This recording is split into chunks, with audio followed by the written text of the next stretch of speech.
बोलायच्या आधी म्हणजे त्याच्या तरतुदींबद्दल बोलायच्या आधी काही जणांना हे माहिती असेल किंवा माहिती नसेल म्हणून हे सांगते की त्यांनी ज्या तरतुदी सुचवल्या आहेत त्या केंद्रातल्या कायद्यांमध्ये बदल करण्यासाठीच्या तरतुदी आहेत.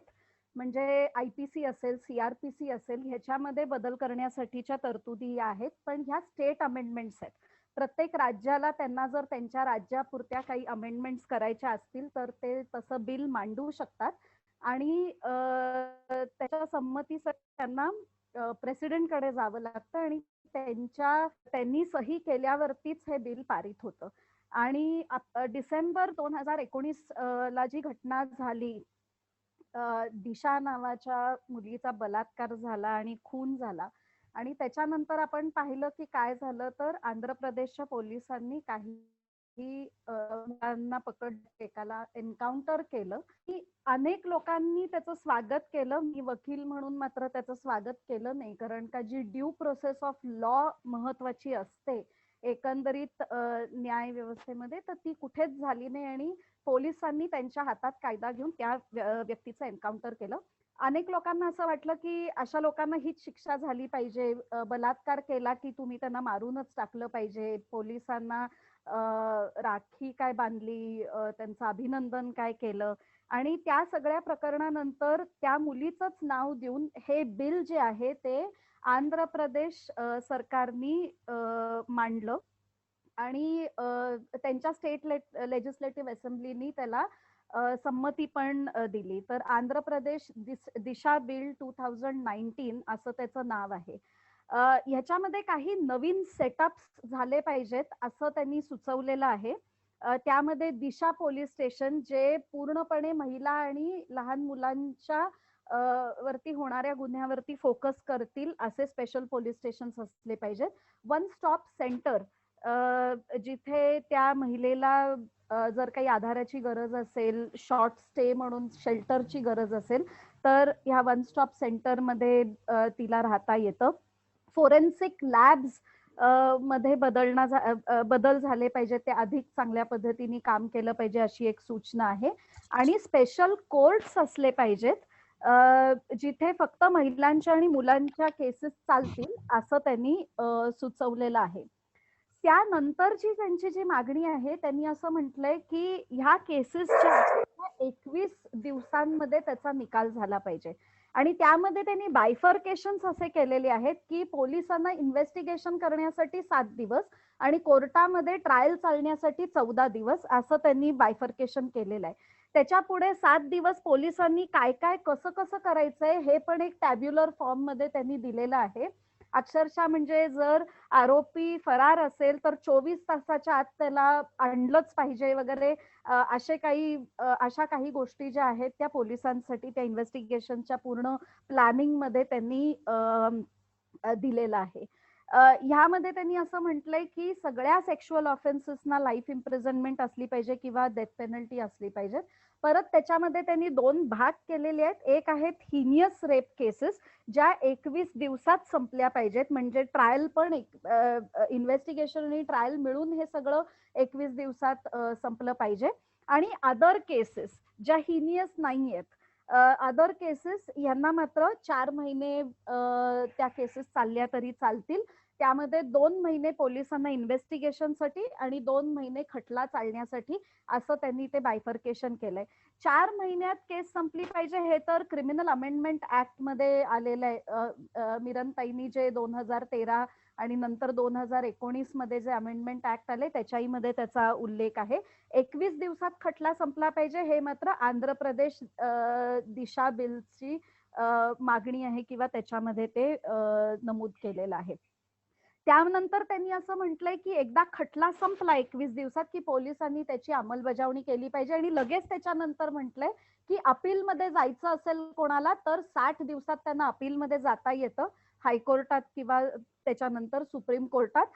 आणि हायकोर्ट आणि सुप्रीम कोर्टांनी पण 60 दिवसात केसेस संपवल्या पाहिजेत. हायकोर्टाने मला वाटतं 45 दिवसात आणि सुप्रीम कोर्टाने 60 दिवसात असं ह्या बिलमध्ये लिहिलेलं आहे. ह्यासाठी त्यांनी असंही म्हटलेलं आहे की आम्ही बजेट जे आहे ते 87 0.125 करोड रुपीज आम्ही बजेट केलेलं आहे. त्यामध्ये ऑफिशियल्स जे नेमले पाहिजेत ते 72 आहेत प्रत्येक जिल्ह्यामध्ये. त्यामध्ये 52 पोलीस स्टेशन्स वेगळे असले पाहिजेत, जे दिशा पोलीस स्टेशन्स असले पाहिजेत. सखी सेंटर्स जे आहेत त्या 19 असल्या पाहिजेत आणि प्रत्येक स्पेशल कोर्टसाठी एक पब्लिक प्रॉसिक्युटर जो आहे तो नेमला पाहिजे. या वन स्टॉप सेंटर मध्ये त्या महिलेला 5 दिवसापर्यंतचा शेल्टर मिळू शकतो आणि त्याच्यापेक्षा जास्ती जर तिला शेल्टर हवा असेल तर तिला स्वाधार होम, जे महिला बाल कल्याण विभागाच्या अंतर्गत येतं, तिथे तिला पाठवलं पाहिजे. त्याच्यामध्ये अजून 2 गोष्टी ज्या त्यांनी इंट्रोड्यूस केलेल्या आहेत. आता जे मिरनताई म्हणाल्या की 2013च्या कायद्यामध्ये 354 ह्या कलमामध्ये काही बदल झाले आणि 354 म्हणजे सेक्शुअल हॅरासमेंट, 354 म्हणजे disrobing a woman with criminal intent, 354 म्हणजे वॉयरिझम आणि 354 म्हणजे स्टॉकिंग, मग ते फिजिकल असेल किंवा ऑनलाईन असेल. तर हे 4 कलम जी आहेत ती 2013च्या कायद्यामध्ये ऑलरेडी समावेश त्याचा झालेला आहे. आता ह्या बिलमध्ये अजून 2 त्याच्यामध्ये कलम ऍड केलेले आहेत आणि ते आहे 354E आणि 354F. आता 354E मध्ये त्यांनी म्हटलेलं आहे ऑनलाईन अब्यूज. एखाद्या महिलेची जर ऑनलाईन अब्यूज होत असेल तर ते 354E आणि 354F मध्ये त्यांनी म्हटलेलं आहे चाइल्ड सेक्शुअल अब्यूज. तर ह्या 2 नवीन कलमांचा समावेश त्यांनी ह्या बिल मध्ये केलेला आहे. यामध्ये त्यांनी म्हटलेलं आहे की women and child offenders registry maintain झाली पाहिजे. म्हणजे महिला आणि मुलांवरती होणाऱ्या गुन्हा जे ऑफेंडर्स आहेत त्यांची रजिस्ट्री मेंटेन झाली पाहिजे. ती डिजिटाइज केली पाहिजे म्हणजे पब्लिकला त्याचा ऍक्सेस असेल असं त्यांनी म्हटलंय. आता आपल्याकडे already national registry of sexual offenders ही आहे, पण ती डिजिटाइज नसल्यामुळे त्याला अजूनही पब्लिक ऍक्सेस जो आहे तो नाहीये. आता कायदा हे बिल मी जेव्हा वाचत होते आणि विशेषतः महिला आणि मुलांच्या केसेस मी पाहते किंवा त्या विषयांवरती काम करते, मला ते बिल वाटलं की अरे वा, किती मस्त आहे. म्हणजे 21 दिवसात जर एखादी केस संपणार असेल तर पटकन न्याय मिळू शकेल असं मला वाटलं. पण कुठेतरी मला ही आयडिया युटोपियन पण वाटली.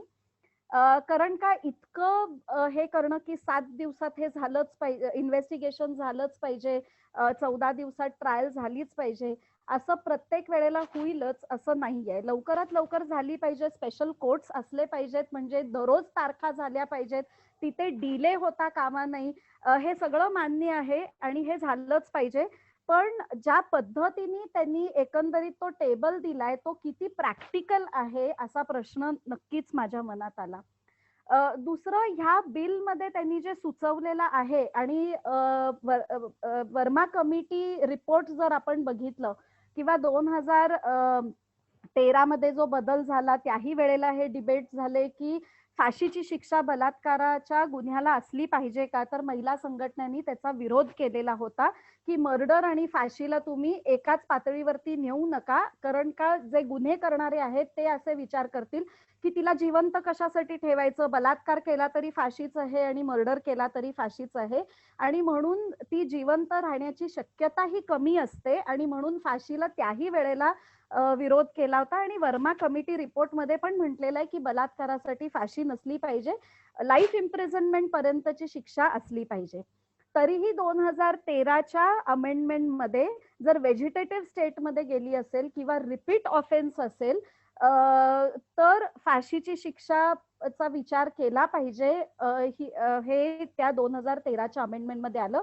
त्याच्यानंतर जे 2018चं अमेंडमेंट आलं त्यामध्ये पण त्यांनी असं म्हटलं की जर 12 पेक्षा कमी वयाची असेल आणि जर तिच्यावरती बलात्कार झाला असेल तर फाशी झाली पाहिजे. आता हे लक्षात घेतलं पाहिजे की 2012 साली पॉक्सो नावाचा कायदा पण आलेला आहे, protection of children from sexual offences act, जो विशेषतः लहान मुलांच्या लैंगिक छळाबाबतचा कायदा आहे आणि लहान मुलांना विचारात घेऊन तो कायदा केलेला आहे. आता जेव्हा आपण असे वेगवेगळे कलम आणतो, जसं आंध्र प्रदेश सरकारने या बिलमध्ये म्हटलंय की 354F हा कलम आणला पाहिजे आणि त्याच्यात चाइल्ड सेक्शुअल अब्यूज ह्याचा विचार केला पाहिजे आणि मग लाईफ इम्प्रिझनमेंट पर्यंत किंवा डेथ पेनल्टी ही असली पाहिजे. आपण असे कॉन्ट्राडिक्टिंग जेव्हा कायदे आणतो तेव्हा इम्प्लिमेंट करायला त्याचा नक्कीच प्रॉब्लेम होतो. आणि नेमकं चाइल्ड सेक्शुअल अब्यूज म्हणजे काय ह्याचं काही डेफिनेशन त्यांनी खूप स्पष्ट केलेलं नाहीये. वेराज जर तुम्ही पॉक्सोचा कायदा बघितला तर त्याच्यामध्ये 5 प्रकारचे लहान मुलांच्या बाबतीत होणारे गुन्हे कसे आहेत.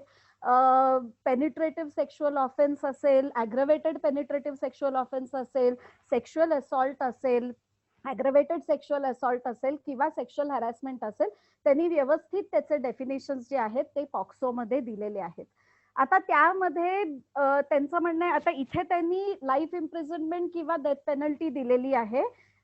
इतकी शिक्षा मात्र पॉक्सोमध्ये नाहीये. 10 वर्षापर्यंत ॲग्रवेटेड सेक्शुअल पेनिट्रेटिव्ह सेक्शुअल ऑफेन्स मध्ये जो सगळ्यात गंभीर गुन्हा त्या पॉक्सो कायद्यामधला आहे त्यामध्ये आहे. लाईफ इम्प्रिझनमेंट नसल्यामुळे किंवा डेथ पेनल्टी नसल्यामुळे कदाचित हा बदल जो आहे तो इथे सुचवला गेला असेल असं मला वाटतं. 354E मध्ये जे ऑनलाईन अब्यूज, महिलांचं जर ऑनलाईन अब्यूज केलं तर त्यांना शिक्षा झाली पाहिजे असं जे म्हटलंय. पहिला ऑफेन्स हे 2 वर्ष आणि कॉन्झिक्युटिव्ह ऑफेन्स हे 4 वर्षापर्यंतची शिक्षा असली पाहिजे असं जे म्हटलेलं आहे. ऑनलाईन अब्यूज म्हणजे काय ह्याची स्पष्टता जी आहे ती ह्या बिलमध्ये नाहीये. कारण का आजकाल एकंदरीतच व्हर्च्युअल आयडेंटिटीच्या जगात आपण बघितलं ज्या पद्धतीची आपले विचार किंवा दुमत असेल, आपले विचार जर कोणाला पटत नसतील तर ज्या पद्धतीची शिवीगाळ होते, ज्या पद्धतीची भाषा वापरली जाते ती बऱ्याचदा इनअप्रॉप्रिएट असते. तर तुम्ही कशाला ऑनलाईन अब्यूज म्हणणार आहे, काय घडलं की त्याला ऑनलाईन अब्यूज म्हणणार आहे, हे जे स्पेसिफिसिटी कायद्यामध्ये लागते ती मात्र त्या बिलमध्ये नाहीये. त्यामुळे आपण कशाला ऑनलाईन अब्यूज म्हणायचं यामध्ये आपण खूप सब्जेक्टिव्हिटी आणतो आणि एका अर्थाने लैंगिक ऑफेन्सेस मध्ये ती सब्जेक्टिव्हिटी असते, पण कुठेतरी काहीतरी डेफिनेशन जे आहे ते व्यवस्थित असणं गरजेचं आहे त्याची कॉन्स्टिट्युशनॅलिटी जी आहे ती जपण्यासाठी. आता स्पेशल कोर्ट्स हे अनेक कायद्यांमध्ये म्हटलेलं आहे की स्पेशल कोर्ट्स असले पाहिजे. पॉक्सोच्याही कायद्यामध्ये म्हटलेलं आहे की लहान मुलांच्या केसेस चालवण्यासाठी स्पेशल कोर्ट्स असले पाहिजेत. ज्युव्हिनल जस्टिस ऍक्ट जर आपण बघितला तर त्याच्यामध्ये म्हटलेलं आहे की स्पेशल पोलीस युनिट्स पण असले पाहिजेत. आपण जर ह्युमन राईट्स ऍक्ट पाहिला जो 1993 सालचा आहे तर त्याही मध्ये म्हटलेलं आहे की प्रत्येक जिल्ह्याच्या पातळीवरती तुम्ही ह्युमन राईट्स कोर्ट हे एस्टॅब्लिश करा. आजपर्यंत एकही असं राज्य मला माहिती नाहीये की जिथे ह्युमन राईट्स कोर्ट्स असे एस्टॅब्लिश झालेले आहेत. किंबहुना ह्युमन राईट्स व्हायोलेशनची डेफिनेशन पण जी स्पेसिफिक असली पाहिजे तीही कुठे झालेली नाहीये. आणि ह्याच्यासाठी आम्ही अनेक वर्षांपासून म्हणजे PIL पण केली, अनेक लोकांशी आम्ही ह्याच्याबद्दल बोललो की हे खूप सहज करणं शक्य आहे, की ऑलरेडी कायद्यात तरतूद आहे, त्याची फक्त अंमलबजावणी करण्याची गरज आहे आणि ही सहज करणं शक्य आहे.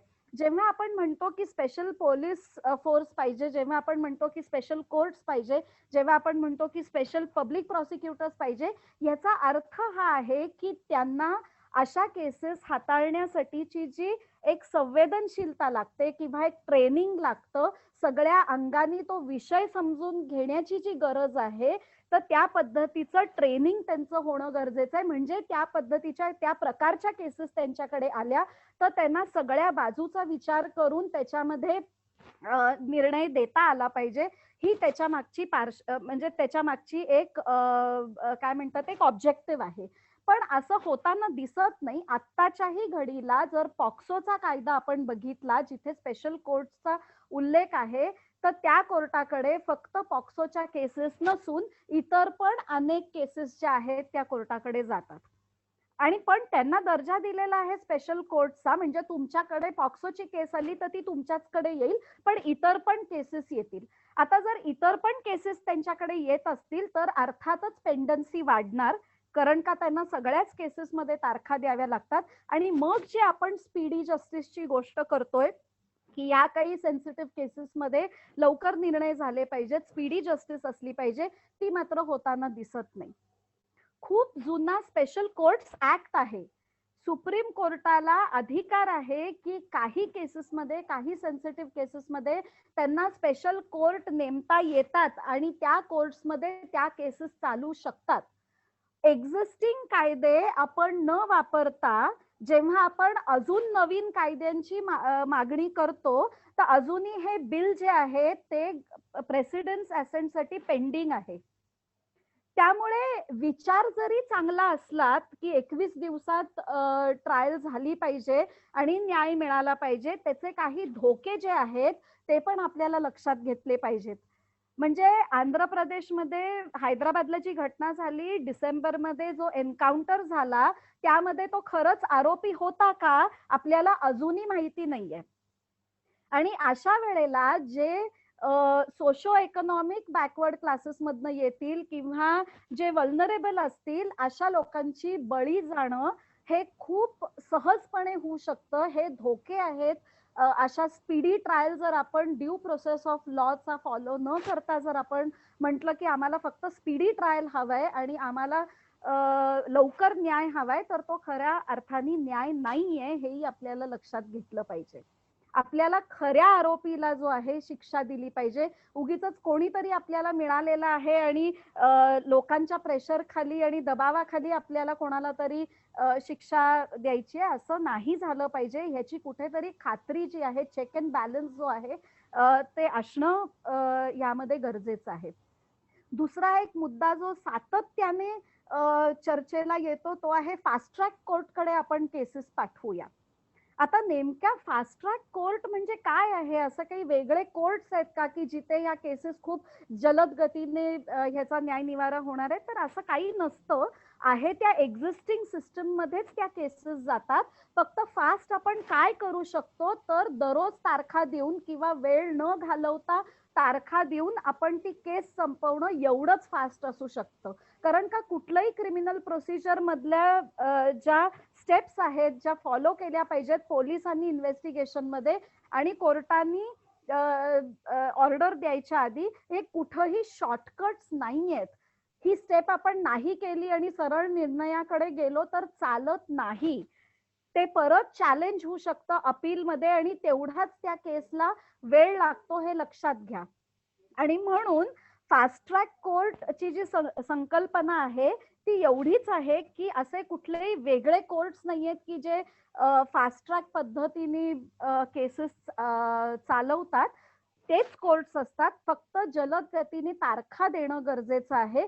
एवढाच काय तो फास्ट ट्रॅक कोर्टचा फरक आहे, तो आपल्याला समजून घेता आला पाहिजे.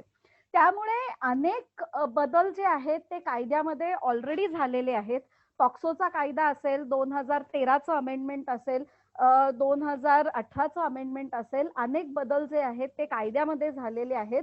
नवीन अजून आपण कायदा आणण्याची गरज आहे का, असं जर मला विचारलं तर मला वाटतं त्याची गरज नाही. गरज कशाची आहे, तर जसं मिरनताई म्हणाल्या तसं क्रिमिनल जस्टिस सिस्टम मध्ये असलेल्या सगळ्या स्टेक होल्डरनी एकत्रपणे काम करण्याची गरज आहे. म्हणजे पोलीस काय करतायत हे पब्लिक प्रॉसिक्युटरला माहिती असलं पाहिजे. त्यांचा संवाद हा फोरेन्सिकच्या लोकांबरोबर असला पाहिजे. ह्या लोकांचा संवाद मेडिकल ऑफिसर्स बरोबर असला पाहिजे. त्याच्यानंतर ती केस जी आहे ती कोर्टात केली पाहिजे. मग ती केस जी आहे ती स्ट्रॉंग केस म्हणून जाईल. पण पोलीस आपला तपास इंडिव्हिज्युअली करतील. पब्लिक प्रॉसिक्युटरला कोर्टात काय त्याची गरज आहे, काय नाही याचा विचार न करता डॉक्टर्स आपापलं काम वेगळ्या पद्धतीने करतील. फोरेन्सिक एक्सपर्ट्स त्यांचं काम वेगळ्या पद्धतीने करतील.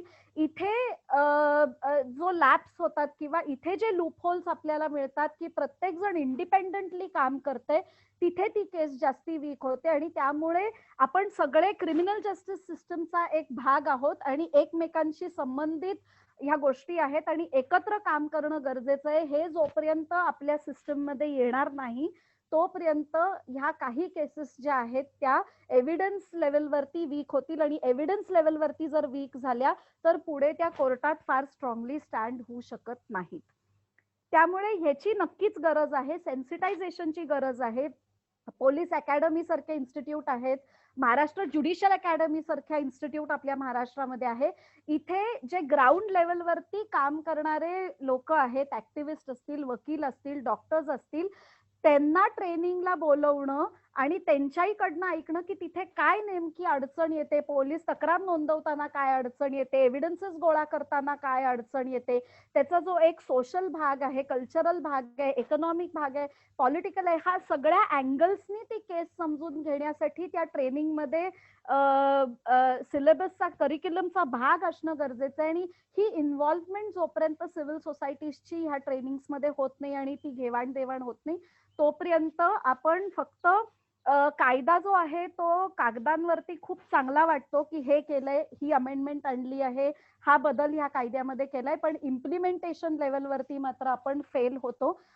हे आपल्याला लक्षात घेतलं पाहिजे. आणि म्हणून पुरेसे मला वाटतं की जे कलम असली पाहिजे ती ऑलरेडी एक्झिस्टिंग लॉज मध्ये आहे, त्याची अंमलबजावणी कुठेतरी लूज पडत चाललेली आहे, ती कुठेतरी टाईट करण्याची गरज आहे. म्हणजे मग एकत्रपणे काम केल्यावरती या केसेसमध्ये नक्कीच काहीतरी वेगळा रिझल्ट जो आपल्याला सगळ्यांना अपेक्षित आहे तो कुठेतरी आपल्याला दिसू शकेल. थँक्यू.